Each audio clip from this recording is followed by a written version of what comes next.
iglesia, amén, y a los lugares a donde nosotros vivimos, ¿verdad?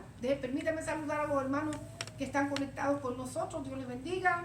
Los que se van a conectar después, más al ratito, de aquí a 100 años, si es que Cristo no ha venido y usted dice, no, pues yo le dejo por ahí, era el internet para que ustedes, amén, para que lo miren, hermano, pero los bendecimos. Estamos en el estudio de hoy, Juan, capítulo 9, es un capítulo largo, pero vamos a empezar a leerlo desde el verso 1 en adelante.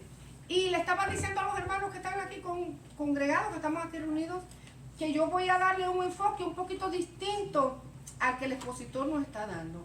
Y estaba diciendo que voy a enfocar un poquito en una teología moderna que se está dando mucho a conocer en la radio, en la televisión, en los medios de comunicación, en las congregaciones, en las iglesias, en donde quiera, en seminarios, donde quiera, hermano.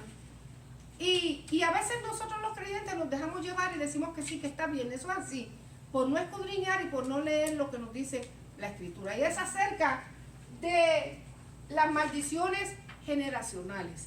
Porque la lección de hoy se presta para eso. La lección de hoy se presta para que nosotros hablemos un poquito acerca de esa teología moderna que se está dando en muchas congregaciones hoy. Y lamentablemente pues hay muchos cristianos que se están volviendo locos con esto, hermanos. Y llegan a la conclusión o al pensamiento: ¿estaré yo salvo? Estoy bajo condenación. Yo acepté a Cristo, pero no estoy salvo todavía. Estoy condenado porque estas cosas me están pasando. Más después nosotros vamos a ir, cuando llegue su momento, a hablar un poquito de este tema, que yo considero que es importante, hermano, y que la Biblia es clara, porque ya no nos va a dejar a nosotros en ascuas. La Biblia nos va a decir a nosotros dónde estamos parados. Es que este es el espejo para que nosotros miremos nuestra vida espiritual y sepamos a dónde estamos parados. Y Dios nunca nos va a mostrar por su palabra, no estamos parados para que nosotros nos perdamos ni nos apartemos del camino, al contrario, para que nosotros enderecemos nuestro pie y comencemos a caminar de la manera recta en que Dios quiere. Amén. Amén. El título de la lección es el siguiente: abrir los ojos para entender el propósito de Dios. Y lo que estamos hablando es cuáles son los propósitos de los milagros. Y siempre nos vamos a recalcar que Cristo nunca hizo un milagro para Él darse gloria, ni que la gente lo aplaudiera, ni levantar público, ni levantar barra, ni nada de eso. Lo hizo siempre porque Dios lo mandó, porque era el plan del Señor para dar a conocer el poder divino que había en Él, que había sido enviado por el Padre a cumplir una misión. Y desde el principio nosotros estamos, ¿verdad?, hablando acerca de eso. Y usó los milagros dirigidos y en su tiempo y en el propósito de Dios para dar a conocer la benignidad del Señor, la misericordia de Dios. Porque a veces nosotros decimos: yo estoy orando por un milagro, pero no se ha dado. Dios tiene el poder, indudablemente que Dios tiene el poder para hacer milagros. Amén. Dios tiene el poder para hacerlo. ¿Por qué en nuestra vida no se manifiesta el milagro que tal vez estamos esperando, pero se manifestó en el otro? Pues es un misterio que yo no se lo puedo decir. No lo puedo decir, pero sí una cosa sé, que cuando se llevó a cabo en la vida del otro, porque Dios tiene un propósito en la vida de él y en la suya también. Amén. Y en su momento se dará, ¿verdad que sí? Pero de que Dios tiene milagros, Dios tiene poder para hacer milagros, de que Él Todopoderoso, lo declaramos, lo confesamos, lo creemos. Y lo establecemos en esta noche una vez más, ¿verdad? Que el Señor es poderoso y que el que no haya recibido yo mi milagro en este momento no es causa para desanimarme y para dejar de pedir. Al contrario, voy a seguir pidiendo. Y me voy a acordar de la viuda que fue delante del rey. Necesito que tú me hagas justicia, y todos los días, y todos los días, y todos los días. Claro, Dios no va a obrar de la misma manera y con la misma actitud, pero nos deja establecido en su palabra la insistencia de la mujer. Todos los días, es más, ya esta mujer me cansó. Dios no va a decir eso, pero eso es lo que dijo el rey. Esta mujer me cansó, y porque ya me cansó, déjame quitarla del camino. Le voy a dar. ¿Qué logró? La insistencia de la mujer la hizo alcanzar lo que ella necesitaba. Entonces nosotros debemos ser iguales en la insistencia delante del Señor, estando seguros de que lo que necesitamos ya Dios lo conoce y lo sabe. Y en su momento pues lo va a dar si nos conviene. Si no nos conviene, como somos sus hijos y Él quiere el bien para sus hijos, no lo va a dar. Aunque lloremos, aunque nos pataleemos, aunque nos arranquemos el pelo, aunque nos mesamos la barba, aunque, mire, hermano, nos tiremos del techo. Y si lo hace, ¿lo va a hacer para qué? para enseñarnos una gran lección. Entonces estamos. El propósito de los milagros de Dios era para abrir los ojos para entender precisamente eso, los propósitos del Señor. Y hoy vamos a hablar de la ceguera física y la ceguera espiritual. Son dos cosas parecidas, pero muy distintas, hermano. Muy distintas. La verdad central dice, y no es la verdad central, pero yo la escogí de aquí, del expositor, porque me pareció que era más apropiada. Dice, la vista espiritual es más importante que la física. Por lo tanto, debemos anhelarla para descubrir el poder y la majestad del Señor Jesucristo. Quiere decir que si debemos anhelarla es porque ¿qué? Porque no la tenemos. Si hay algo que yo anhelo y deseo tener es porque ¿qué? Porque no lo poseo. No lo poseo. Sin embargo, nosotros los hombres nos enfocamos más en ¿qué? En la vista física y no en la vista espiritual. Ambas son importantes porque ambas cumplen una función diferente. Pero si vamos a ponerla en una balanza, la virtud de la visión espiritual es mucho más importante. Porque yo puedo tener mis ojos muy claros, ver 20/20, aunque el 20/20 no existe. La vista 20/20 no existe, hermano. Pero tener un 20/20, como se dice, y espiritualmente estar completamente ciego. Y hay una razón, y más adelante lo vamos a ver, por qué viene la ceguera espiritual, ¿verdad? Que es dañina, tan dañina o más como la ceguera física. Entonces, y puedo no tener vista física, óigame, pero espiritualmente tener una amplitud, una visión terrible delante del Señor y ser poderosa en Cristo Jesús. La capacidad de entender los misterios profundos de Dios. Porque a eso realmente es lo que estamos dispuestos a llamar. Ok, la ceguera física, ¿qué cosa es una ceguera? ¿Qué cosa es la ceguera? Cuando no vemos. Cuando no vemos, ¿qué más? La ceguera. La en tinieblas. ¿Eh? ¿Es qué? La en tinieblas. ¿Quién habló? Ah, ya. Tinieblas, ¿qué más? Ajá. Tinieblas, la ceguera es una enfermedad física. Es una enfermedad o es una condición. Es una condición, una enfermedad que produce la falta de visión en uno o ambos ojos, ¿verdad? Hay condiciones físicas que provocan ceguera. Dígame, menciónenme algunas si la saben. La diabetes. La diabetes es una enfermedad que produce ceguera, ¿verdad? Con el tiempo, ¿por qué? Porque afecta los nervios ópticos. Afecta a los nervios ópticos. ¿Qué otra cosa puede provocar ceguera? Las cataratas, ¿verdad? Cataratas también, ¿verdad? Se producen, es la telita esa que se produce en los ojos, que hay que removerla cuando está madura en su tiempo, ¿verdad? Fíjese que bueno Dios, que no se puede quitar antes de tiempo, tiene que ser en su momento. ¿Qué otra cosa nos produce ceguera? Infecciones. Infecciones de la vista nos producen ceguera. ¿Qué más? Un golpe en la cabeza nos puede desprender la retina del ojo, ¿verdad que sí? Y quedarnos ciegos, así que tenga cuidado con esos palos que le caen en la cabeza, se lo dice la voz de la experiencia. Mucho cuidado con esos palos que caen, hermano, de arriba y le meten su trancazo en la cabeza. O sea, que es una enfermedad que nos puede privar de la visión de un ojo o del lado, y son muchas cosas que las pueden causar. Ahora vamos a hablar de la ceguera espiritual. ¿Tenemos nosotros control de la ceguera física? ¿Podemos tener control de la ceguera física? Algunas veces, Algunas ocasiones. La prevención es el mejor control que nosotros podemos tener contra la ceguera física. El cuidarnos, ¿verdad, hermano? El cuidarnos físicamente, el comer, si somos diabéticos, ¿verdad? El cuidarnos en la forma que comemos, hermano. Sí podemos en cierta forma, ¿verdad? En cierta forma sí podemos controlar. O por lo menos limitar, ¿cómo se dice? menorar la ceguera. Sí, ¿verdad? ¿Cómo? Retrasar el proceso. Sí lo podemos, hermano, cuidándonos y de tomar. Ahora, la ceguera espiritual es otra cosa. ¿Quién me puede decir qué es la ceguera espiritual? La ceguera espiritual. ¿Podemos ver cuando estamos ciegos físicamente? No podemos ver. Entonces asociamos lo que es la ceguera física con la ceguera espiritual. No podemos ver nada tampoco. No podemos ver las cosas que vienen de Dios.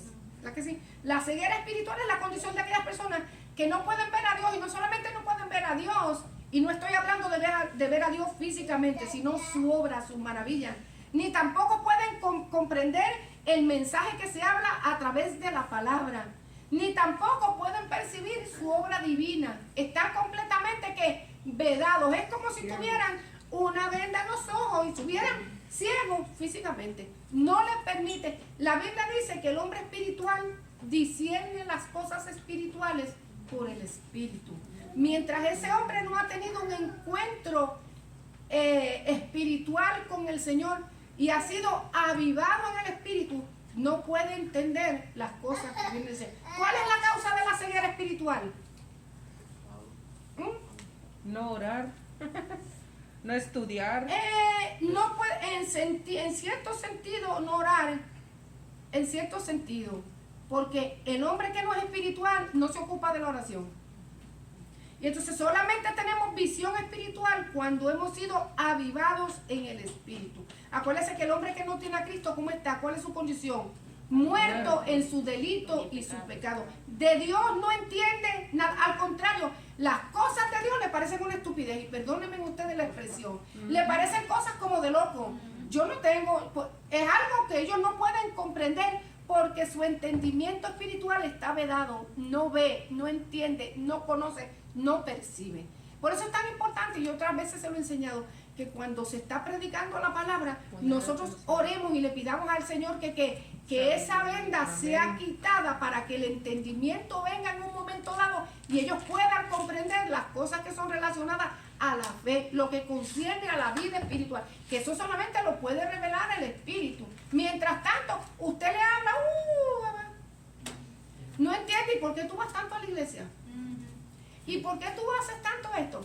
Sí, pues yo le sigo a Dios en mi casa, yo creo a Dios en mi manera. O sea, no pueden entender la verdad de Dios, que la palabra a nosotros nos revela. ¿Cuál es la causa de esa ceguera espiritual? ¿Quién lo causa? Que no ha tenido un encuentro con Dios. No ha tenido un encuentro con Dios. ¿Y quién más? Vamos ahí un momentito conmigo, 2 Corintios. Ponga ahí la manita en Juan y busque 2 Corintios, capítulo 4.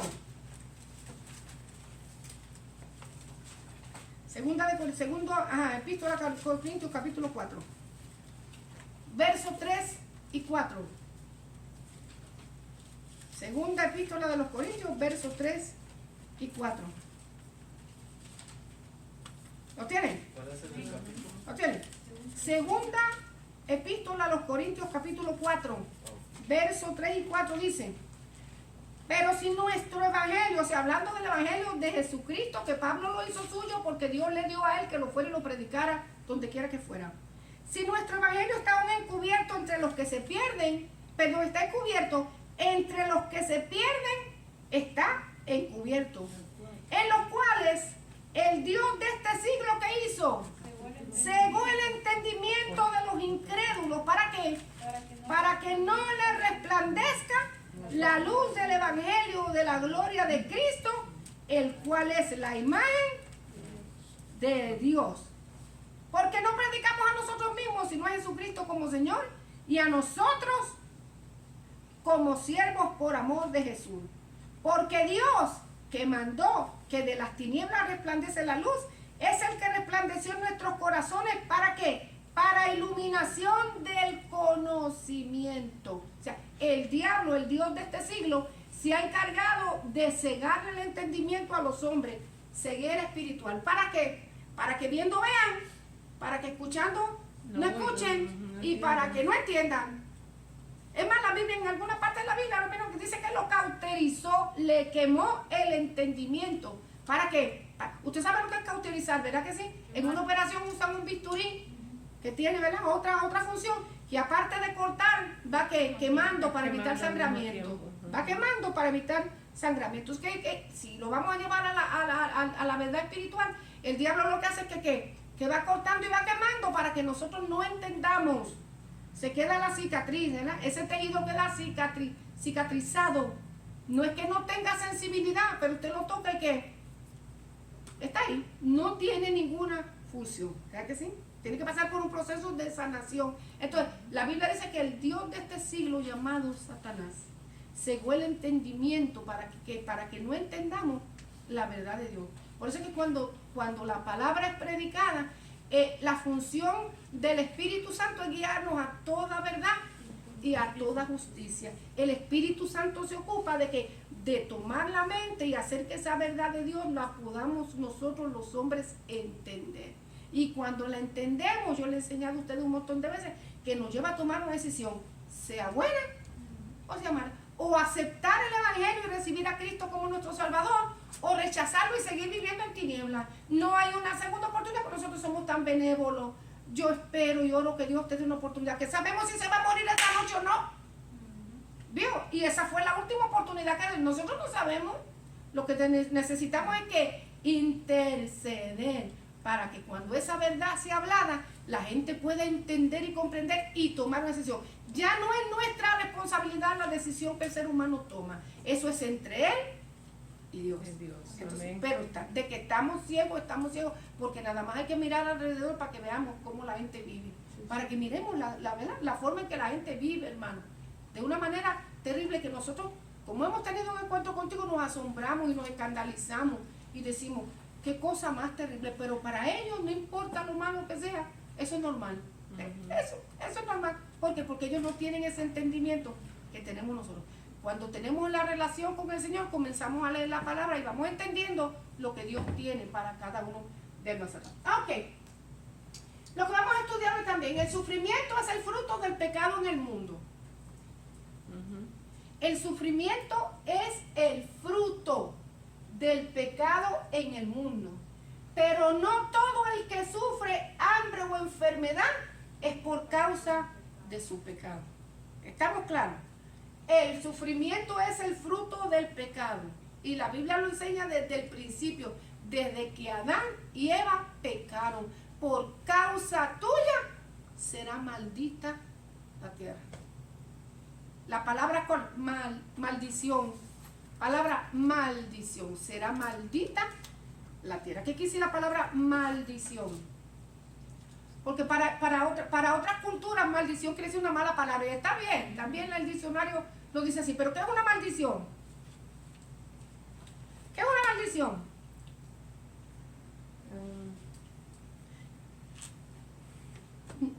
Nadie sabe lo que es una maldición. Hay una palabra maldicha, una maldición. Esto no. ¿Qué es una maldición? ¿Sabe lo que es una maldición? A ver, ¿qué por idea usted tiene de una maldición? No tiene que buscar un diccionario, hermano. ¿Qué es lo que usted piensa por una maldición? ¿No sabe? Es una desgracia que se considera impuesta por un ser sobrenatural. Eso es una maldición. Una desgracia. Una desgracia, sí. Lo que nosotros decimos, es una desgracia que me ha impuesto el Ser Supremo. Estoy maldito. El estado de estar maldito no es otra cosa, sino que no ser bendecido. ¿Verdad? Y las bendiciones, ¿qué quiere decir? Nosotros pensamos que solamente las bendiciones materiales son las que se manifiestan en nuestra vida. Si no hay prosperidad financiera o prosperidad material, no estamos bendecidos. Y no es cierto. No es cierto, hermano. No es cierto. La bendición, estar en bendición no es otra cosa, sino que andar bajo la prosperidad espiritual y la gracia del Señor en nuestra vida. Y si andamos bajo la gracia y la bendición del Señor, todas las demás cosas las tenemos. Amén. Aunque no tengamos dinero en el banco, Amén. pero nunca nos va a faltar Dios. Amén. Aunque no tengamos una casa, pero nunca vamos a dormir en la calle. Amén. O sea, siempre Dios nos va a suplir todo lo que nosotros necesitamos. Es el estado de sentirse contento, es el estado de estar satisfecho, es el estado de saber que yo estoy agradando al Señor y que Dios me bendice porque yo estoy caminando en sujeción y en obediencia. Eso es bendición. Amén. Eso es bendición. Amén. Ahora, estar maldito es todo lo contrario, ¿verdad? Es todo lo contrario. Vamos a empezar con la lección para después seguir hablando del pensamiento judío, porque va muy relacionado al principio de teología moderna que nosotros escuchamos. Dice Juan, capítulo 9. Ay, se me fue. Espera un momentito, cambié la página. poder de Dios. Dice, al pasar Jesús estaba en Jerusalén, en alguna parte de Jerusalén estaba el Señor. Al pasar Jesús, vio a un hombre ciego de nacimiento. De hecho, este episodio lo encontramos faltándole poco a Jesús para ir a morir a la cruz del Calvario. Le faltaba poco para él que ir a morir al Calvario. Pero nunca dejó de hacer la obra del Padre. Él siempre la hizo hasta el último momento. Dice, al pasar Jesús vio a un hombre ciego de nacimiento.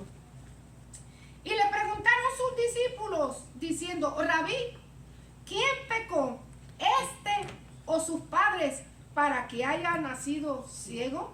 ¿Verdad? Muchas veces nosotros decimos, no, eso es culpa del papá. ¿Verdad que sí? Esa es culpa del... Antiguamente, ¿cuántas mujeres no fueron sacrificadas? Porque los hombres pensaban que mi hijo nació con esta enfermedad por culpa tuya. Y no sabían que el culpable era él, porque de sus generaciones era que venía el asunto. No sobre las mujeres, pero eso era así. ¿Verdad que sí? Antes era así. Entonces, al pasar el pensamiento judío de ellos, era este. Las maldiciones se heredan, por lo que el ciego estaba pagando el pecado de sus padres. Para ellos que este hombre está en esa condición, porque o pecó él, o pecaron sus padres. ¿De dónde venía ese pensamiento? Venía del Antiguo Testamento, de la ley antigua. Pero no era porque Dios así lo establecía, sino debido a una mala interpretación del texto bíblico. Pero estamos hablando de judíos fariseos que tenían un pensamiento tan cerrado y tan estricto, ¿verdad? En sus creencias, hermanos, porque así habían sido enseñados, en un pensamiento tan estricto y tan encerrado, que ellos decían así, todo el mal, que el sufrimiento es fruto del pecado, pero también por culpa de lo que tú hiciste o de lo que hicieron tus padres. ¿Y cuánta gente es así hoy en día? Ay, estoy enfermo, ¿habrás pecado? ¿Se acuerdan de los amigos de Job? Cuando Job le vino la prueba difícil, vinieron de que sus 3 amigos, hermano, yo no quiero amigos como esa. Vinieron sus amigos a hablarle a Job y a echarle leña al fuego, ¿verdad que sí? A ponerle sal a la herida. Es que tú estás así, Job, por algo, algo, porque es que Dios es tan santo y tan santo que algo tú tuviste que hacerle, hermano, para estar pagando eso. Y el hombre decía, pero delante de Dios estoy. Dice, no entendía él la gracia y la misericordia del Señor, pero estaba seguro de que él no había hecho nada. Al contrario, decía, Señor, porque me ha venido a mí este problema y este tropiezo y esta situación. Vienen momentos difíciles a nuestra vida y no te preocupes, hermano. Y no necesariamente tiene que ser, hermano, porque haya pecado en nosotros. A veces a uno hasta miedo le da a decir que tiene una enfermedad o algo porque de seguro pecó. Estás en pecado, por eso que te estás muriendo. Y uno dice, a lo mejor me quedo callado. Mejor me quedo callada y sufro la enfermedad yo solita sin decir ni levantar la mano. Ay, a ver en qué estará pecando. Ese es el pensamiento antiguo que venía de aquí. El pensamiento judío, que nosotros en nuestras comunidades cristianas muchas veces lo hemos heredado. Quiero hacer una salvedad, hermano. Hay situaciones difíciles que vienen a nuestra vida porque pecamos. Así es. ¿Estamos claros? Así es. Pero no todo el tiempo. Vienen como consecuencia, y ahorita lo vamos a averiguar, vienen como consecuencia del pecado en nuestra vida. Pero si yo me hago un examen espiritual, si yo sé a dónde yo estoy parado, si yo sé cuál es mi relación y la calidad, no solamente relación, porque de relación, ¿cuántos tenemos una relación? Yo, es la calidad de relación que yo tengo con el Señor. Yo puedo decir, esto no viene como pecado en mi vida. Amén. Y estoy hablando de la práctica continua del pecado, porque nosotros todos pecamos todos los días, ¿verdad? Pero tenemos el pecado de omisión y el pecado de comisión, son dos cosas distintas, porque ignoramos algo y lo llevamos a cabo, o porque voluntariamente nosotros lo queremos hacer. Entonces hay que ver los dos puntos de vista. Pero ¿cuál era el pensamiento judío? No hacía diferencia en eso. El pensamiento judío decía, las maldiciones se heredan, por lo que este ciego está así porque... Y le preguntaron a Jesús, ¿qué tú crees? ¿Qué tú crees? ¿Qué tú piensas? ¿Verdad? ¿Quién pecó? ¿Este o sus padres para que haya nacido ciego? Vamos a ir un momentito. Le estaba diciendo al principio de la teología moderna. Y nos estamos hablando de las maldiciones generacionales. ¿Alguien ha escuchado de este tema? de las maldiciones generacionales. ¿Qué quiere decir? ¿Qué usted ha entendido por las maldiciones generacionales? Que viene, si mi mamá tiene una enfermedad, me va a dar a mí. Ajá. O si hubieron tantos muertos en la familia, yo he escuchado eso. Ajá, ajá. Que de la misma manera mis hijos también van a morir. Ajá. He escuchado mucho eso. Ok. No sé, eso es lo que entiendo. Sí, ¿qué más? ¿Qué otra cosa usted ha escuchado acerca de las Hay maldiciones? unos amigos de nosotros que no quieren tener niños porque su hermanito nació con Down syndrome y él piensa que su hijo va a nacer con eso. Que va a también, nacer que con- es una maldición. Que es una maldición generacional De la y que por familia, eso no. ajá. Ok. El principio de la teología moderna es que, como tal vez usted ha podido interpretar, escuchar, que nosotros vamos a heredar las maldiciones que afectaron la vida de nuestros padres. Y que no importa cuánto nosotros esquivemos, la vamos a recibir si nosotros no entramos en una depuración espiritual para romper con esas maldiciones en nuestra vida. Pastora, si por ejemplo, si una madre o un padre maldice al hijo, ¿le cae la maldición al hijo? Es que el poder de la vida y la muerte está en tu lengua. Porque tengo una tía Ah, que tuvo 14 hijos. ajá, Su tercera hija se le acompañó ujú, y vino y castigó a mi tía. ajá, Y mi tía dijo que la maldijo, que o sea, dijo que le dijo, maldita, con tus hijos vas a pagar lo que ajá, hiciste. ajá. ¿Era su Y- mamá? Sí. Mm, Y entonces tuvo 3 niños y los 3 niños le nacieron enfermitos. ok. Y son bien cortitos de las manos y bien chiquitos de estatura, pero supuestamente dice ella que la maldición le cayó. Por eso pregunto, si un padre maldice a sus hijos, ¿la maldición le puede caer a uno? Sí, vamos a explicar una cosa primero y después vamos a hablar de eso. No quería saber. Porque también, mire hermano, déjeme ponerlo aquí para que no se me olvide que se me olvida. Herencia. Factor hereditario, mejor debí haber dicho, para que no me olvide. Factor hereditario. Vamos a ver aquí el principio y si no podemos desarrollar la lección y nos quedamos aquí, a mí me importa hablar de esto, hermano. Me importa hablar de esto, porque esto define mi vida espiritual con el Señor, la paz interna que yo pueda tener delante del Padre, mi relación íntima con Él. Lo define esto, pues si yo no tengo paz en mi corazón, si yo no soy salvo y si todavía estoy colgando de la paila del infierno, yo tengo que definir, ¿verdad? Yo tengo que ser libre en un área de mi vida. Vamos aquí, por eso puse factor hereditario, porque eso también es otra cosa. Son dos cosas separadas. Ok, el principio de la teología, como le dije, es que yo voy a heredar las maldiciones de mis antepasados. Y yo tengo que pasar por un proceso de depuración para romper maldiciones, para romper espíritus contrarios, para quebrantar planes, para quebrantar planes diabólicos que todavía se levantan en contra de mi vida y que aparentemente no se rompieron cuando yo vine a Cristo Jesús y lo recibí como mi Salvador. ¿De dónde viene eso? Viene de Éxodo capítulo 25. Usted vaya ahí conmigo un momentito. Ponga ahí algo donde Juan. Y voy a tratar de explicarlo de la forma más sencilla, hermano, porque yo no soy una teóloga elocuente. ¿Estamos? De una manera sencillita como la Biblia nos enseña. Estamos. Eso es. Capítulo 20. Cuando Dios le da al pueblo de Israel los mandamientos, los 10 mandamientos. Capítulo 5.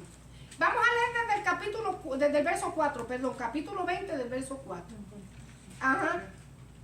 Dice, no te harás imagen ni ninguna semejanza de lo que está arriba en el cielo, ni abajo en la tierra, ni abajo en la tierra, ni en las aguas debajo de la tierra. ¿De qué está hablando? De la idolatría. La idolatría es abominación delante de Jehová. Y Dios lo primero que le estaba estableciendo, tú tienes un solo Dios y ese solo Dios va a servir. Y a ninguna otra imagen, ni de lo que está arriba en los cielos, ni en esta tierra, ni debajo de las aguas, ni en las pailas del infierno, te vas a doblar ni te vas a inclinar. Solamente al Dios verdadero tú vas a adorar. Dice, no te inclinarás a ellas, ni las honrarás, porque yo soy Jehová tu Dios fuerte, celoso, que visito la maldad de los padres sobre los hijos hasta la tercera y cuarta generación de los que me aborrecen. Pero fíjense lo que dice el 6. Y hago misericordia a millares a los que me aman y guardan mis mandamientos. ¿Qué sucedía? Que 1, 2, 3 generaciones podían vivir cerca del patriarca en aquella sociedad y en aquella cultura. Igual que hoy, el patriarca es el viejo de la familia, el padre de la familia.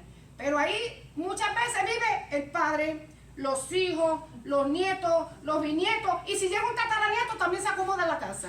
¿Me explico? Hasta ahí estamos claros, ¿verdad? Entonces, esas 3 y 4 generaciones vivían bajo el mismo techo y por lo general hacían lo que el patriarca decía. Si el patriarca adoraba al Dios del cielo, todas las generaciones eran bendecidas porque adoraban al Dios del cielo. Pero si el patriarca, y fíjense que cómo lo está relacionando con la idolatría, si el patriarca era idólatra, adoraba ídolos ajenos a la presencia del Señor, ¿qué usted cree que iba a enseñarle a sus descendientes?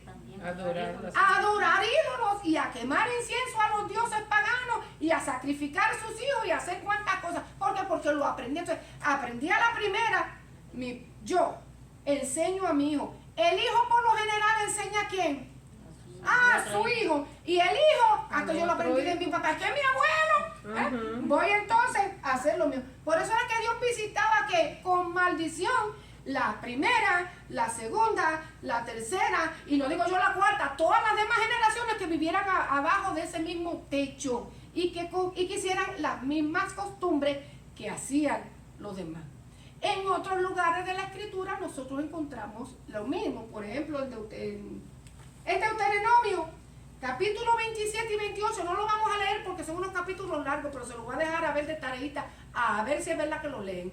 Usted puede encontrar cuando Dios le habla al pueblo que va explicando cada uno de estos mandamientos con detalle, le enseña al pueblo las bendiciones de servirle al Dios del cielo.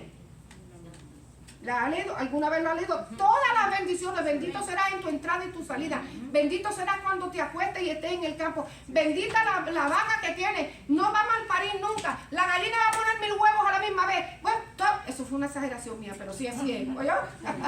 Parte de la bendición. No pone 1000 huevos a la misma vez, pero da huevos con doble yema. Ahí está, en doble, para que lo vean, para que sepa que eso es así. Entonces, todas las bendiciones por servir a Dios y apartarte de la idolatría y la maldad. Pero también al otro lado le dice, pero si no buscas a tu Dios, si no le sirves a tu Dios, si no dedicas tu vida para el Señor, maldito, todo lo contrario, maldito serás en tu entrada y maldito serás en tu salida, maldito serás en tu levantar, maldito serás en tu acostar. Trabajarás y no verás el fruto de tus manos. Verás cómo se te muere todo lo que tú siempre Dios, porque no es porque Dios maldiga, es por causa del pecado en nuestra vida. Porque si nosotros no le servimos al Dios del cielo, ¿a quién le estamos sirviendo? Al Dios de las tinieblas. Entonces, vamos a recibir el fruto de lo que nosotros, hermanos. El sufrimiento es el fruto del pecado en el mundo. No quiere decir que nosotros, los cristianos, en cierta manera y en cierta situación, nosotros no suframos, hermanos. Somos seres humanos. Estamos aquí. Y yo siempre he dicho, si no me busco el lío, yo me lo trae otro. Y me hace que partícipe de ese pecado. Y me hace partícipe de esas consecuencias, aunque yo no quiera. ¿Quién no se va a enfermar en este mundo lleno de infecciones, de virus, de bacterias, de pecado, de pestilencia? ¿Quién no se va a enfermar, hermano? Somos humanos, nos enfermamos. Si no me cree, vaya a hacer un hospital de eso que te toma para que vea si no viene al otro día con fiebre. Es más, ahí mismo lo dejan de una vez. Somos humanos, me explico, hermano. Estamos propensos, pero eso no quiere decir que como humano y recibo consecuencias de lo que está a mi alrededor, es porque la maldición está sobre mí. ¿Me explico? Son dos cosas distintas. tengo el poder y la autoridad y tengo un padre que me sana y me levanta y me restaura. Papá, mire, fui allí y me contagié, pero usted es mi sanador. Y Dios inmediatamente interviene. Y si Dios no interviene para la sanidad, bendita sea la gloria del Señor, me va a sanar de este cuerpo de enfermedad y me va a llevar a su presencia. Punto. Pero no me va a perder como el impío. Jamás, hermanos, piense que estamos. Pero como consecuencia de las obras que se vivían en ese hogar, era que la maldición se pasaba de generación en generación.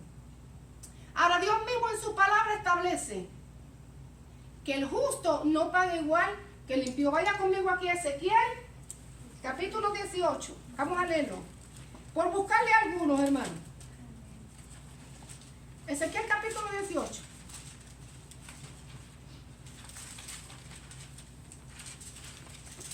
Verso 2.